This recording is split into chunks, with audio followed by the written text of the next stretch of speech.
Assalamualaikum warahmatullahi wabarakatuh.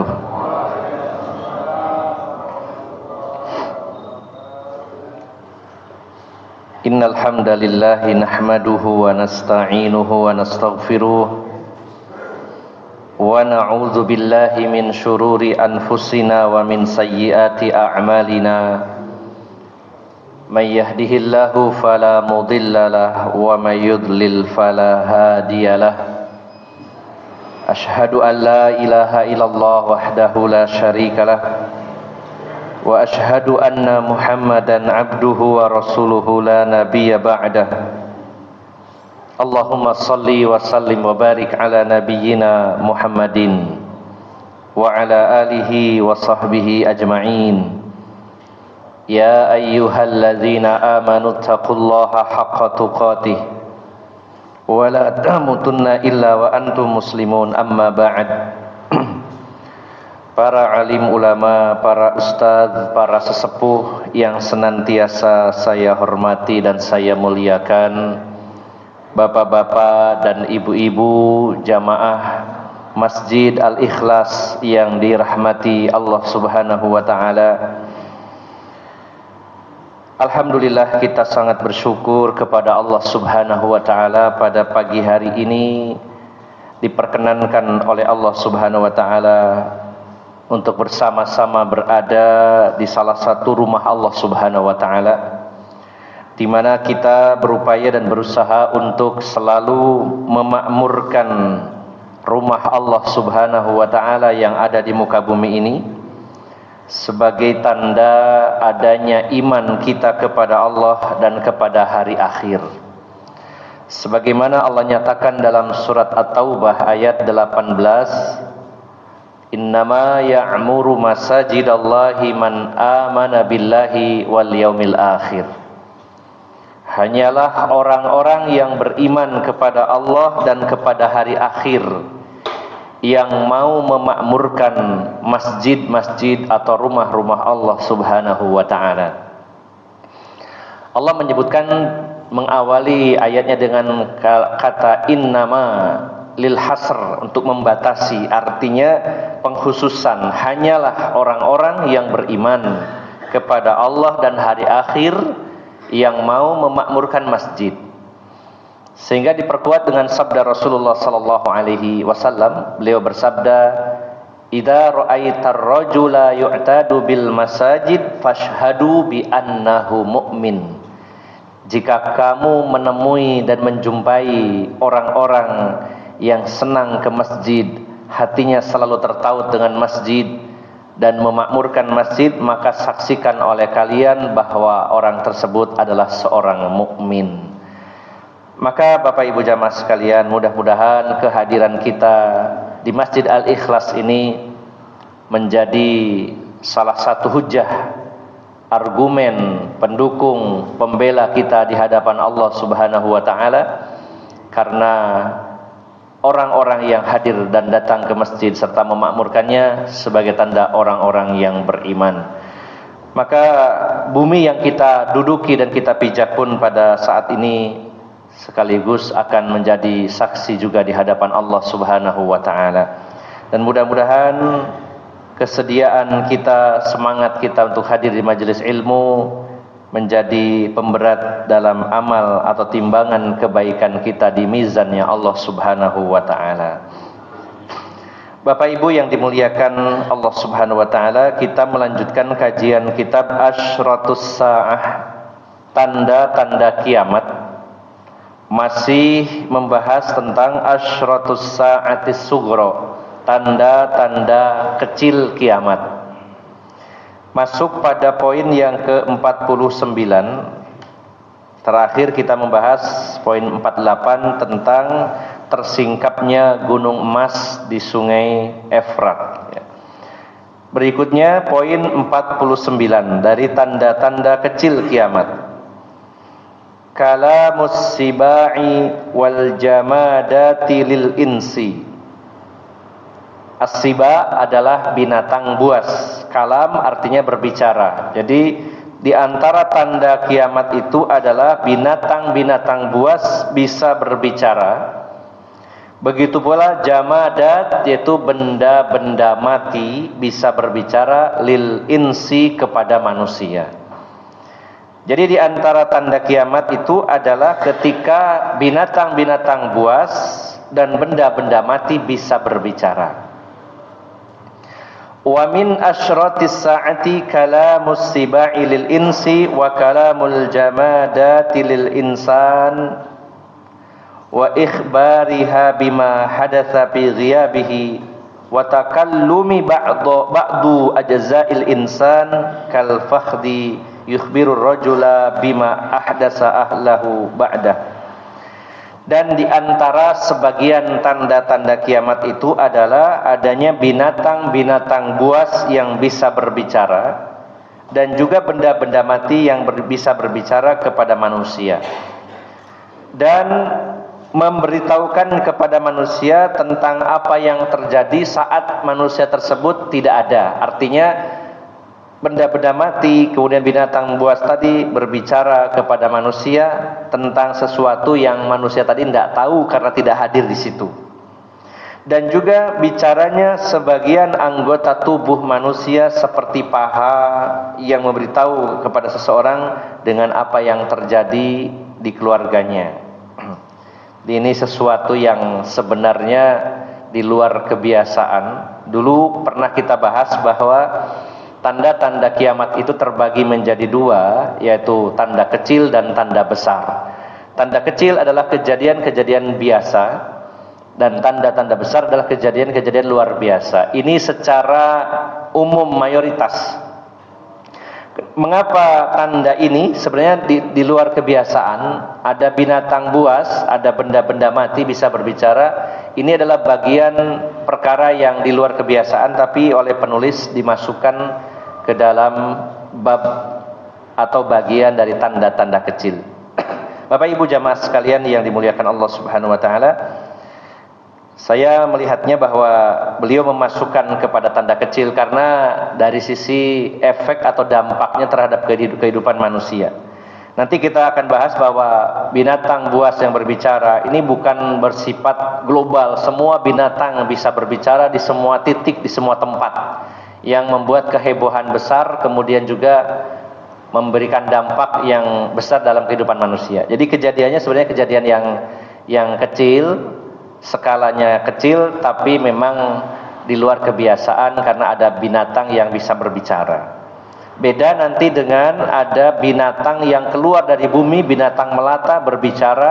Ini nanti akan kita bahas pada bab tentang tanda-tanda besar. Ini memang dampaknya besar terhadap kehidupan penduduk bumi waktu itu. Juga nanti termasuk dari tanda-tanda kecil itu adalah ketika pohon, tembok, batu, dan tempat-tempat persembunyian orang Yahudi juga bisa berbicara, memberitahukan kepada orang-orang beriman tentang keberadaan si Yahudi yang bersembunyi di belakangnya. Ini adalah dimasukkan juga dalam tanda kecil, walaupun nanti merupakan bagian dari tanda besar dalam sisi yang lain, karena memerangi Yahudi nanti akan ada pada pembahasan tanda kecil, tapi juga di tanda besar ketika membahas tentang Dajjal, karena pasukan inti dari pasukan Dajjal adalah orang-orang Yahudi Isfahan.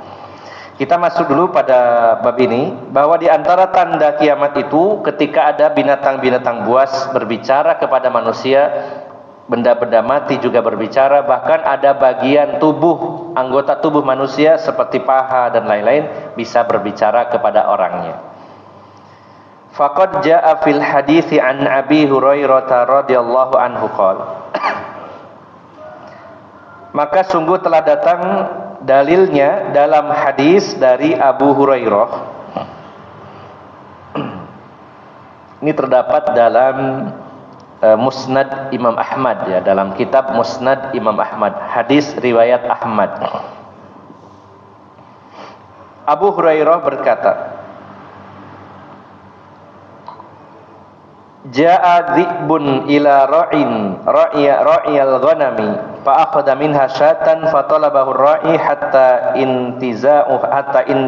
intiza'aha hatta intaza'aha minhu qala fasa'ada dhi'bu ala tallin fa'aq'a wastadbara faqala amadta ila rizqi razaqanihi nihillahu intiza'atihi minni faqala ar-rajul tallahi in ra'aitu kal yaumi dhi'ban yatakallam qala adibu a'jubu min hadha rajulun fin nakhlati bainal harrataini yukhbirukum bima madha wa bima huwa ka'in ba'dakum wa kana ar-rajulu yahudiyan faja'a ar-rajul ila an-nabi sallallahu alaihi wasallam wa akhbarahu fasaddaqahu an-nabi sallallahu alaihi wasallam thumma qala an-nabi sallallahu alaihi wasallam innaha amaratun min amarati baina yaday sa'ah faqad awsaka ar-rajulu an yahruja fala yarji'u hatta tuhaddithahu na'lahu wa sautuhu ma ahdatha ahluhu ba'dah, rawahu Imam Ahmad. Jadi ini sebenarnya kisah yang dijelaskan oleh Abu Hurairah. Kejadiannya sudah terjadi.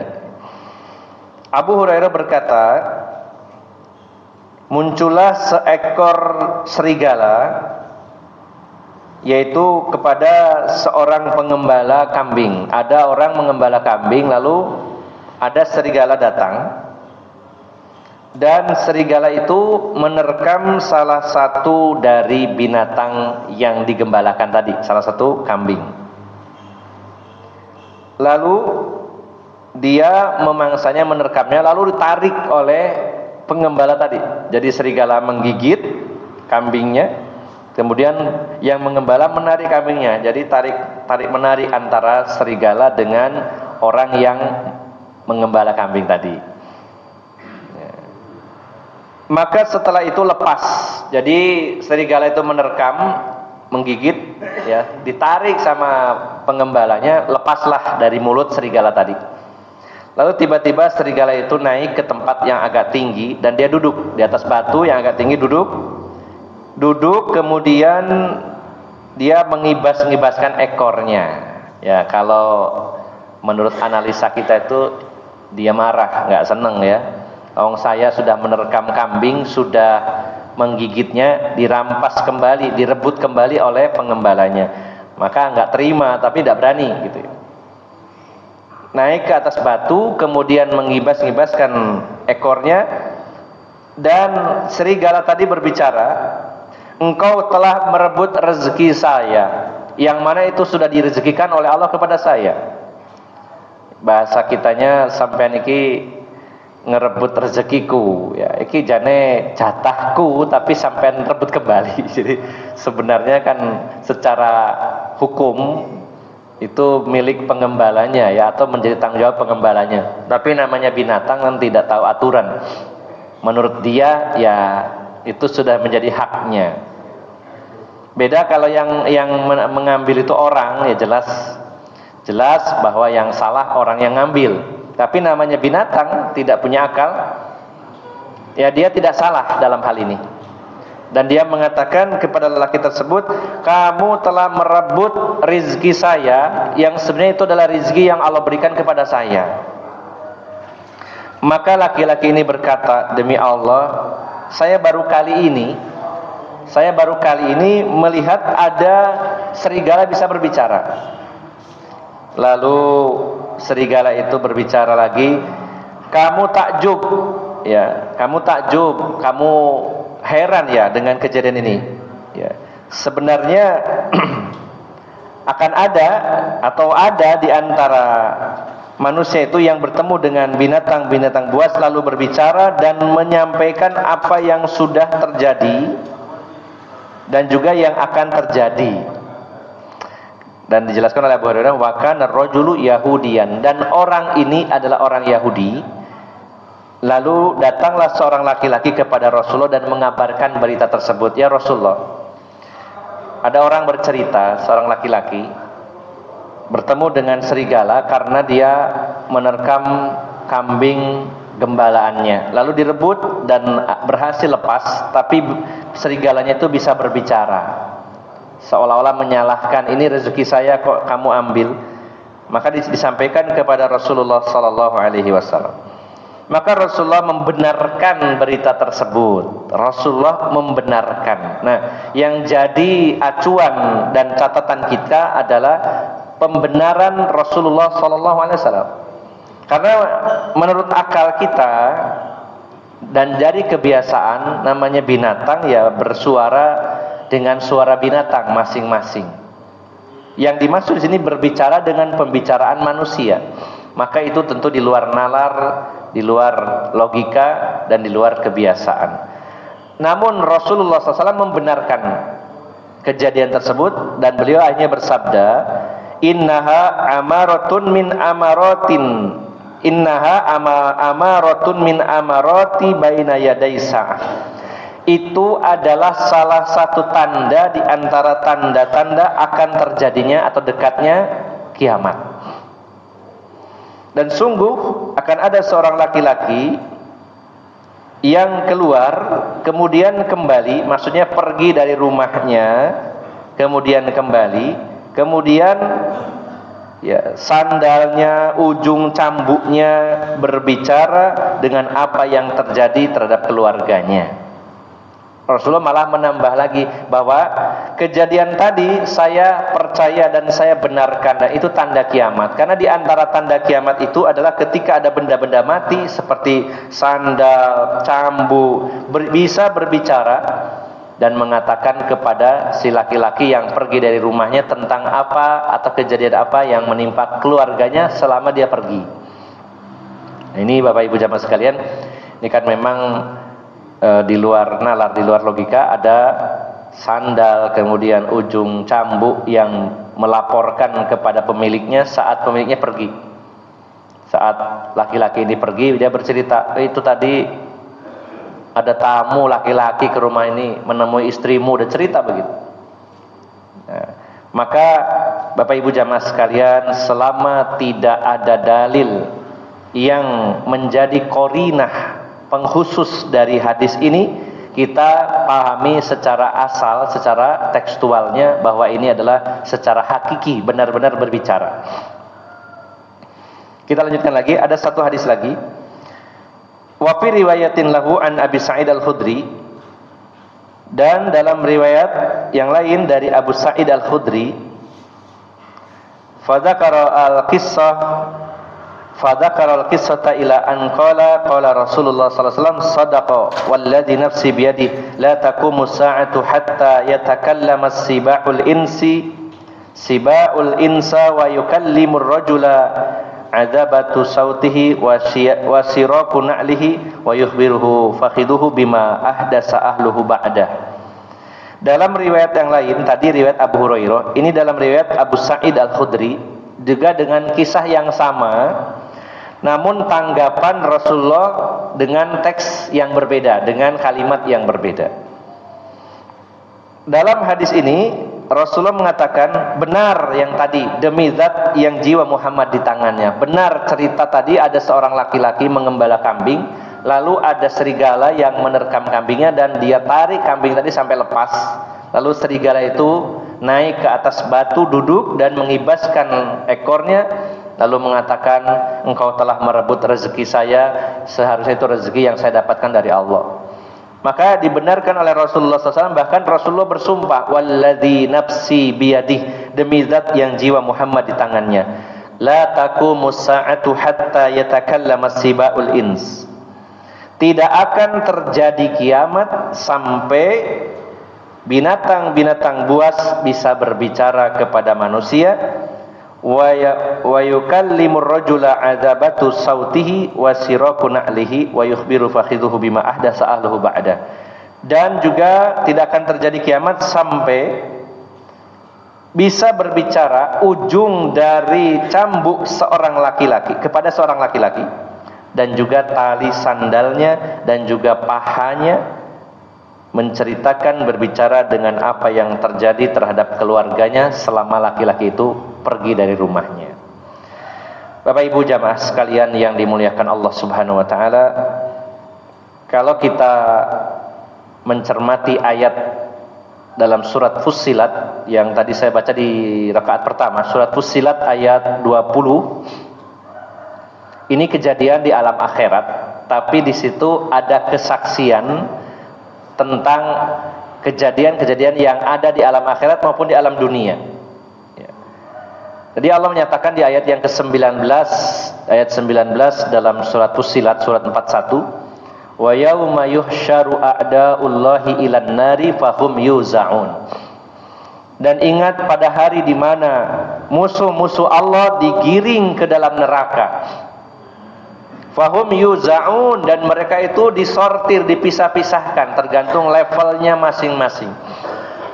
Orang yang masuk ke surga ada levelnya, begitu pula neraka.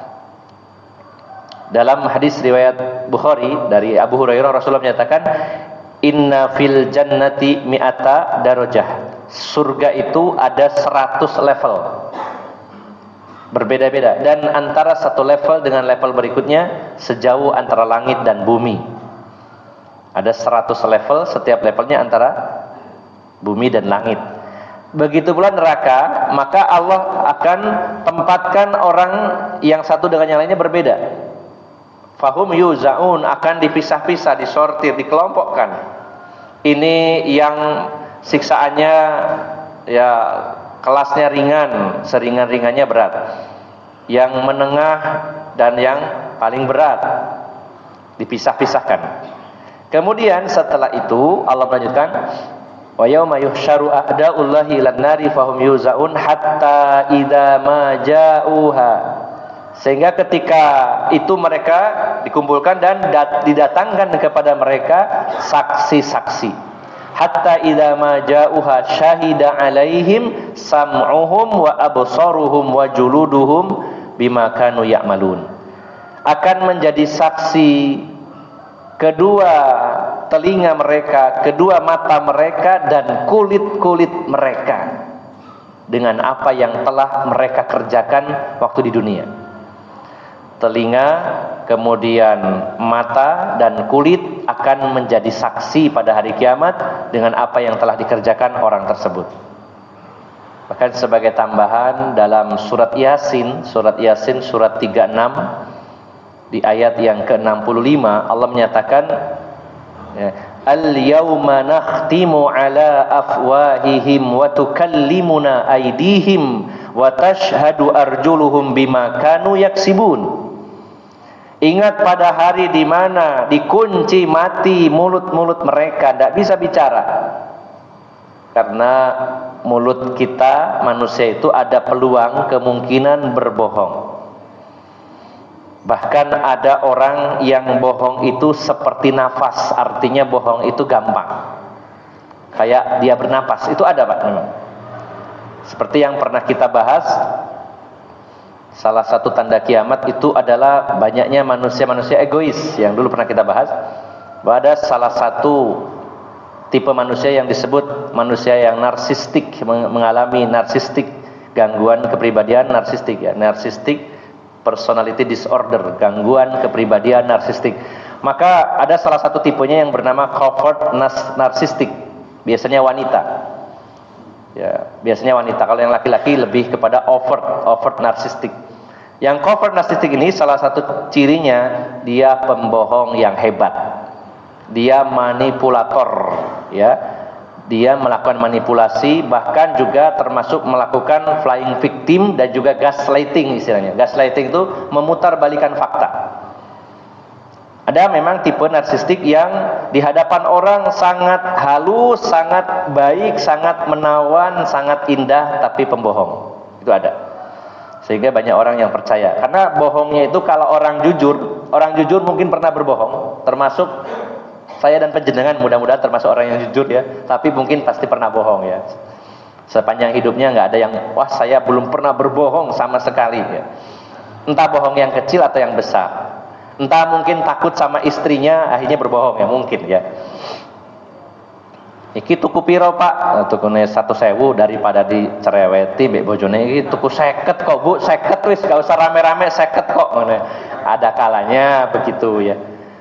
Nah, kalau orang jujur berbohong itu masih mikir bohongnya gimana dan apa efeknya. Cara berbohongnya itu mikir juga, enaknya bohong apa ya nanti ya, direncanakan. Itu orang jujur biasanya. Walaupun salah Pak ya, saya tidak membenarkan. Tapi orang yang covert narsistik itu tidak usah mikir, tidak akan berpikir imbasnya besar. Ini perkara besar, berbohongnya kepada siapa?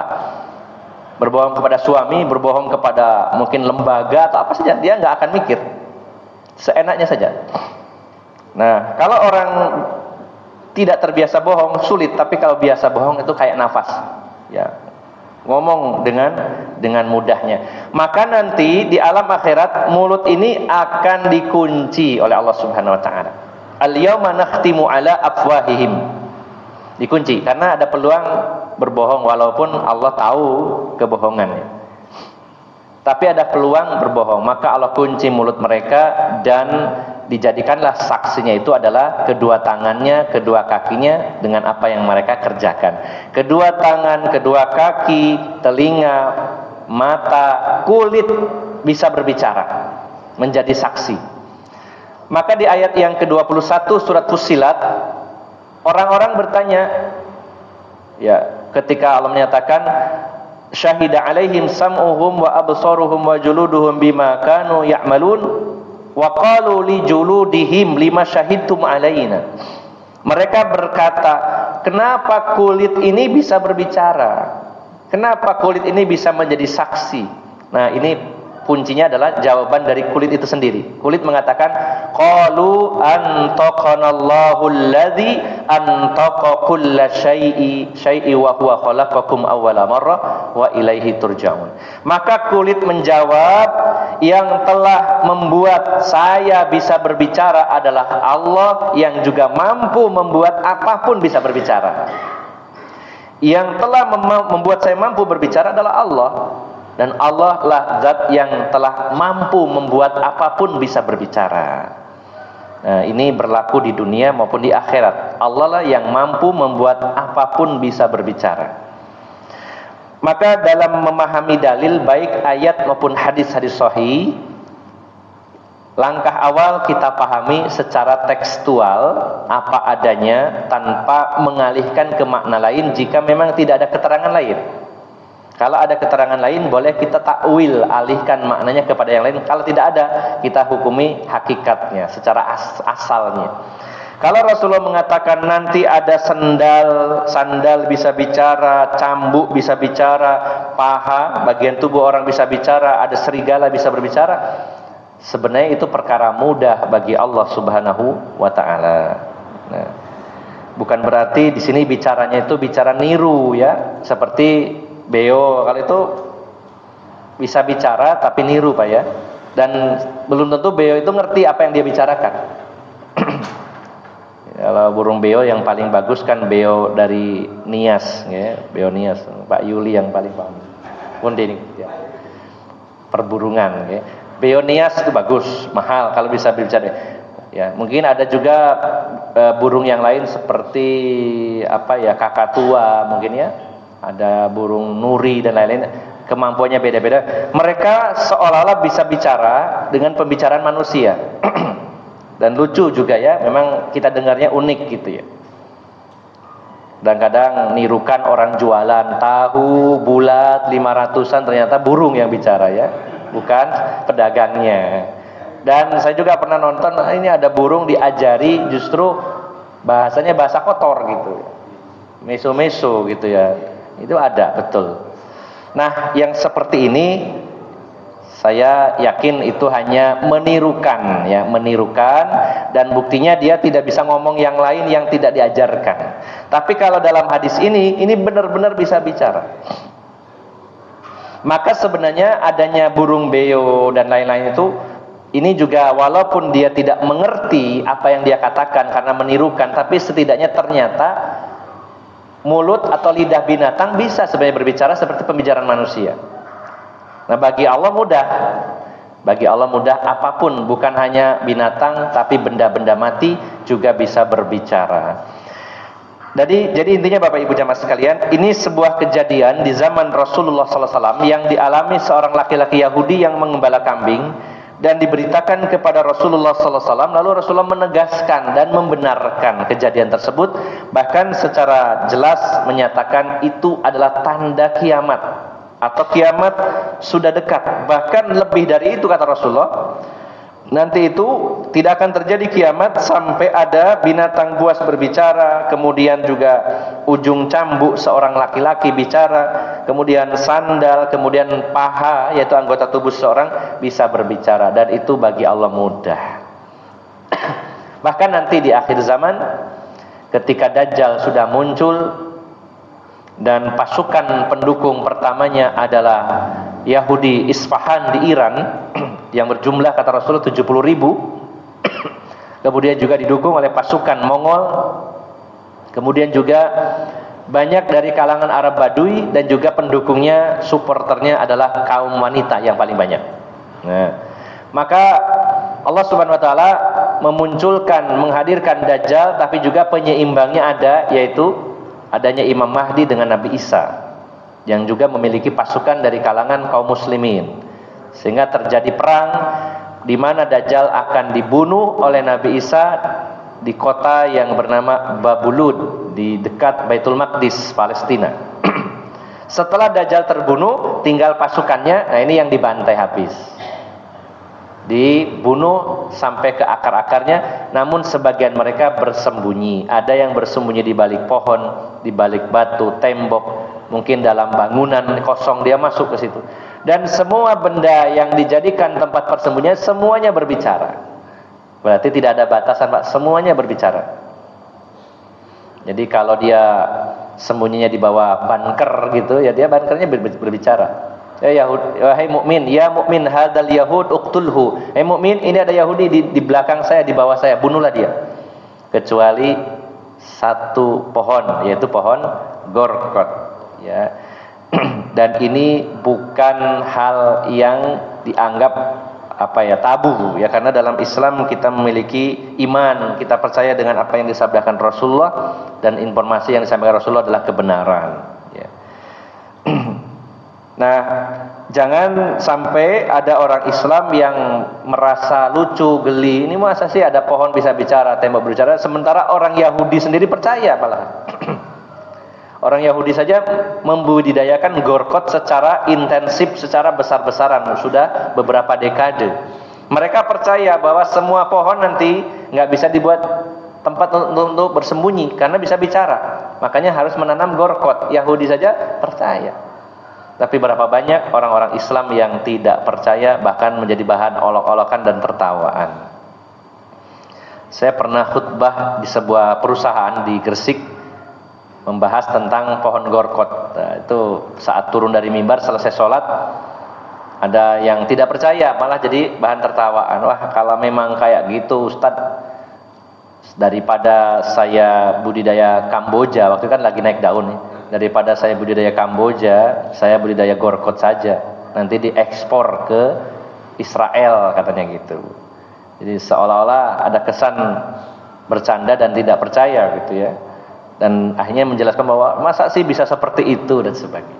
Nah, Bapak Ibu jamaah sekalian yang dimuliakan Allah Subhanahu wa taala, banyak hal-hal yang di luar nalar dan itu sudah terjadi dan itu dikabarkan Rasulullah sallallahu alaihi wasallam. Harusnya itu sudah cukup menjadi bukti bahwa apa yang disabdakan Rasulullah adalah sebuah kebenaran. Bukankah Rasulullah pernah mengalami peristiwa yang di luar nalar, yaitu peristiwa Isra Mi'raj? Ini sangat di luar logika manusia. Perjalanan dari Mekah ke Palestina, lalu ke langit ketujuh, ke Sidratul Muntaha, itu PP, ya, pergi pulang. Apa pulang pergi, Pak? Pergi dulu ya baru pulang, ya. Pergi pulang dalam semalam, ya, dalam semalam. Ini juga di luar logika, tapi bukan logika yang kita gunakan, tapi iman. Karena bagi Allah itu perkara mudah sekali. Dan juga pernah kejadian Rasulullah diminta untuk membelah bulan dan bulan terbelah, dan ini sudah terjadi di zaman Rasulullah SAW terbelah, di mana orang-orang musyrikin dengan permintaan tadi dan dibuktikan tetap tidak percaya, malah dianggap itu trik, ya, tipuan mata. Sampai akhirnya Rasulullah mengatakan, coba nanti kafilah dagang yang ada di Syam kalau pulang kita tanyain. Dan setelah pulang ditanya, apa pernah kalian melihat di Syam sana bulan terbelah pada satu malam? Dan mereka mengatakan, iya, kita melihatnya bulan terbelah agak jauh. Dan itu kembali lagi. Nah, ini juga lembaga antariksawan Amerika NASA itu membuktikan kebenarannya dari foto-foto luar angkasa. Mereka mendapati adanya bekas patahan pada bulan dan mereka menyimpulkan bahwa pada zaman dulu bulan ini pernah terbelah menjadi dua. Mereka saja percaya ya. Nah, maka Bapak Ibu jamaah sekalian, kalau ada orang yang meragukan masa sih ada benda-benda mati bisa berbicara, ya kalau yang menyampaikan itu bukan Rasulullah, kita masih tanda tanya.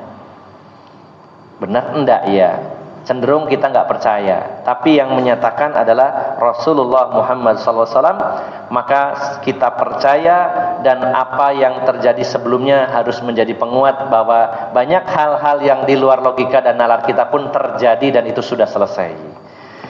Maka Bapak Ibu jamaah sekalian, ini akan terjadi dan juga pernah terjadi. Pernah terjadi di zaman Rasulullah, dilaporkan kepada Rasulullah dan Rasulullah mengabarkan bahwa nanti pun akan ada benda-benda mati yang bisa berbicara. Ini adalah salah satu di antara tanda-tanda kiamat.